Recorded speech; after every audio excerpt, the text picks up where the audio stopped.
Hi guys, welcome to the Premier League preview between Newcastle United and Tottenham Hotspur. 1 second. Hi Rafa, how you doing? You okay? Yeah, not too bad yourself. Good. What, you're in the market for a new right back and striker? No, shit, Sherlock. I could have told you that. Bloody hell, even Stephen One could have told you that. Yeah, okay, I'll see what I can do. Not making any promises. Okay. Say hello to the missus for me. Adios. Bye. New role as chief scout of Newcastle United. I mean, the last guy was a sack of shite, so can't be that hard, can it? As I was saying, welcome to the Premier League preview, Newcastle United versus Tottenham Hotspur. Before we get any further, I'd like to apologise to anybody I offended with my expletive language in the last video. As you could tell, I'm passionate about the club that I support and love, so again, things got the better of me, and again, a few effings and blindings might have come out, so apologies for that. But again, I won't apologise for is the way I feel about this club and the way it's run as well. But again, I'll say that for another video anyway. Now, before we get into the team news and obviously the head-to-head stats and all the rest of it, let's go over some of the things that I've been reading over in the media. Jan out the door to Inter Milan first of all.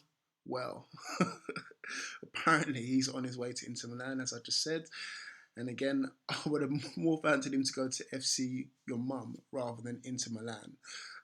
But again, if Inter Milan want to take him, I will pay for his travel myself. He's that bad. Well, he's all right. On his day, he's okay. But again, he's not the greatest. But if again we can get some coin or some decent coin for him, then I will bite their hands off. Excellent. Also, it's been revealed that Steve McClown, apparently when he was in charge, when he first took charge of the club, he was in for Joey Barton. But he said to him, apparently, that the Pope has got a better chance of signing for us than Joey Barton has.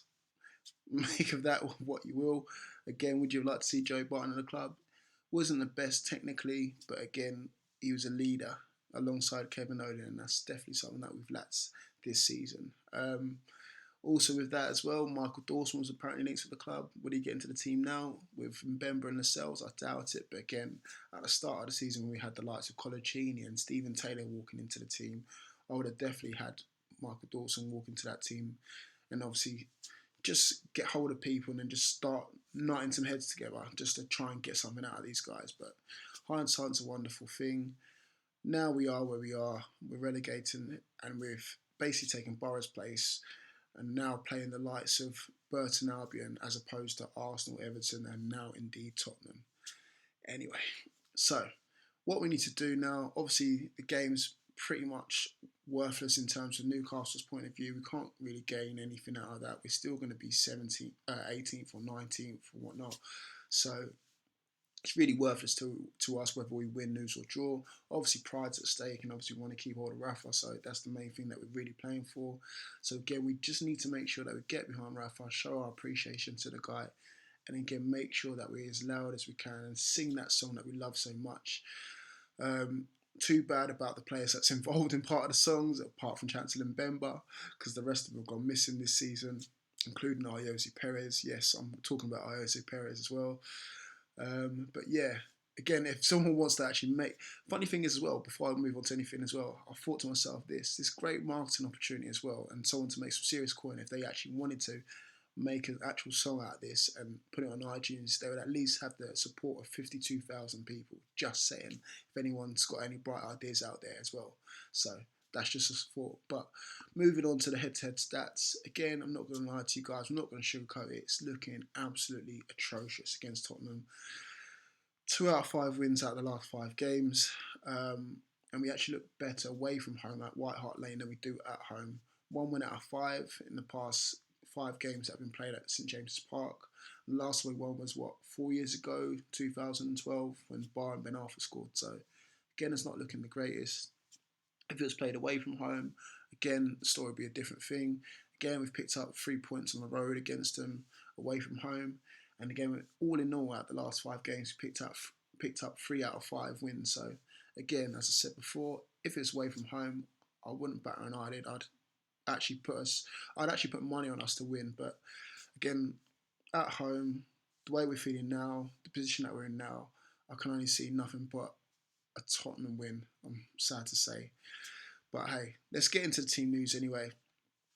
Let's go on to Tottenham now. Tottenham in fine form, as you know, second in the league, looking to secure that ahead of Arsenal as well. So again, odds on that they're going to probably do it against us as well. Going into the team, the only change I can really see is Dembele. As you know, he's been a bit of a naughty boy. So again, he's out for about 5 or 6 games. So again, the only real change is there.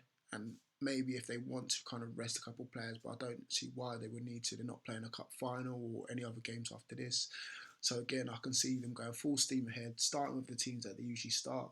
Similar formation that they play to us, or that we play, should I say. Laura is going to be in goal. Walker and Rose bombing down those fullback positions there, which is definitely two to watch. Centre half positions, which has been key for them with Vertonghen and Alderweireld. Solid as a rock, those two. And again, I suspect them to start as well. In midfield is where the magic happens. And the likes of Ali, Ericsson, Chadley, even as well, definitely going to make their mark. And again, they're going to look to get a hold of the game and start dictating the play as well. You've got Dia, and obviously when he does play, Dembele kind of playing that support role as well. And obviously you've got Lamella floating in there from right to left and left to right. So all in all, there's too much talent there to kind of pinpoint one person. But again, obviously stopping the width as well, stopping the likes of Ericsson is going to be key to kind of keeping it down and not having a cricket score going on at St James's Park tomorrow afternoon. Up front, need I say more, Harry Kane. I expect him to be a key figure in the Euros, let alone in tomorrow's game. Been of phenomenal form this season and last season as well. So again, I can see him definitely getting on the score sheet as well. Moving on to Newcastle. Now, we've got two options. We can either go out with a bang, which I expect Rafa to do, probably play a similar lineup to what he'd done before, or he can say, you know what, if I do stay with these guys, let me see what some of my fringe players are like or some of the youth players are like. So maybe starting the likes of Armstrong, which I would love to see play, or Aarons or Mababu, some of those players, just to see, what they can do, especially against, tougher opposition as well. If he doesn't, then again, it's going to be an unchanged lineup. Probably Wijnaldum starting ahead of Perez, and then the likes of Darlow, Dummett left back, and then obviously Lascelles and Mbemba centre back positions as well, taking up the centre back positions. Right back, I hear Anita's going to be missing out, and obviously Janmaat, maybe is he playing to finalise his move to Inter Milan? Will he start? I hope not. I'm hoping Mbabu gets a start ahead of Janmaat at that right back slot, but if not, then it's going to be Janmaat starting there. Moving on to midfield, again, Jackie Colback. I don't know, hot and cold with that guy, but again, I expect him to start alongside Tiote, who's been looking phenomenal. Do I expect him to be playing in the Championship? No, he's definitely going to secure that move to China. If not, maybe Fenerbahce or a team like that as well, and probably pick up 80 grand a week. Do I blame him? No, again, he's been playing pretty well under Benitez, but again, is he going to play in the Championship? Definitely, damn right he's not. Moving ahead of those guys, again, the likes of Townsend, phenomenal player. Sissoko, need I say more? You know what my feelings are about Sissoko. And Wijnaldum's going to play ahead of those guys. Again, out of those three, hands down for me is Townsend. Probably been one of our players of the season, if not our player of the season, alongside Elliott. And again, I can't see him here playing at the Championship. He's so much better than the Championship. And again, I would even put it past him or put it past Hodgson to select him for the Euros. I rate him that highly as well. So it'd be a shame to see him go. And he's only been at St James's Park, a matter of 4 or 5 months. So it's a shame to see the likes of him leave as well. But Sissoko and Tiote, bye-bye. I'll pack your suitcases for you. Up front, probably Cisse, but please just have a thought, Benitez. If this is your final game, just give Mitrovic a run out, please. Even give Doumbia a run out. I mean, what's happened to him? God, what has happened to Doumbia? Where's Doumbia? There should be a new game out. Where's Doumbia? As opposed to where's Wally? But even play him ahead of Cisse, please. Cisse is dog shite. Absolute dog shite. Oh, there I go. There I go, my potty mouth again. Sorry. He's terrible. Absolutely terrible. But yeah, I would play Mitrovic up front or even play Adam Armstrong. I mean, he's been phenomenal for Coventry. And again, Cov season's over. I'm sure he's roaming around somewhere in Newcastle, and he's on the books. Why not play him? Hey, he's probably going to be playing Championship football next season, so why not play him now? Makes sense, doesn't it?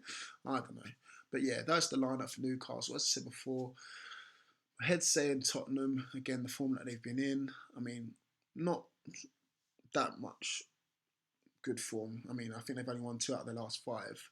But again, they have beat Chelsea 3-0, I believe, or Man United, one of those 2 big teams. I don't know. I'm lost with the Premier League now. To be honest, I'm not even focused on the Premier League anymore now. Again, we're not going to be looking at it as Newcastle fans for the next year, are we? Unless Sunderland lose or Middlesbrough lose. But again, Tottenham are in decent form. So my head's saying Tottenham, but my heart as a Newcastle fan has always got to back Newcastle. So a Newcastle win, 3-1. Head says Tottenham 3-1. Go figure. As I said before, I apologise if I offended anyone in that last video. Sunderland fans do one. But as I said before, love this club. Still going to support them in the Championship, no doubt. And I'll see you guys on the road as well. Again, for those who are going to the Tottenham game, as I can't be there myself because I couldn't get a ticket, make sure you sing your heart out for Rafa, show me support.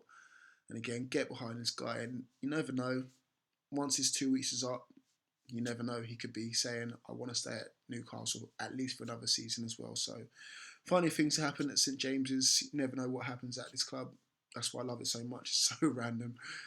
But again, sing your heart out, guys, when you go into the game, and make sure you show your support for Rafa. And if you like the video, which I'm sure you do, because if you've got ears, eyes and a mouth, then you should recognise and relate to what I'm saying. Then obviously like, subscribe, show your support. I really appreciate your support in the last video as well, despite my foul language. And hopefully I've got a smile on my face come this time tomorrow to kind of round off a miserable season for Newcastle United. So take care, peace, and I'll see you guys later.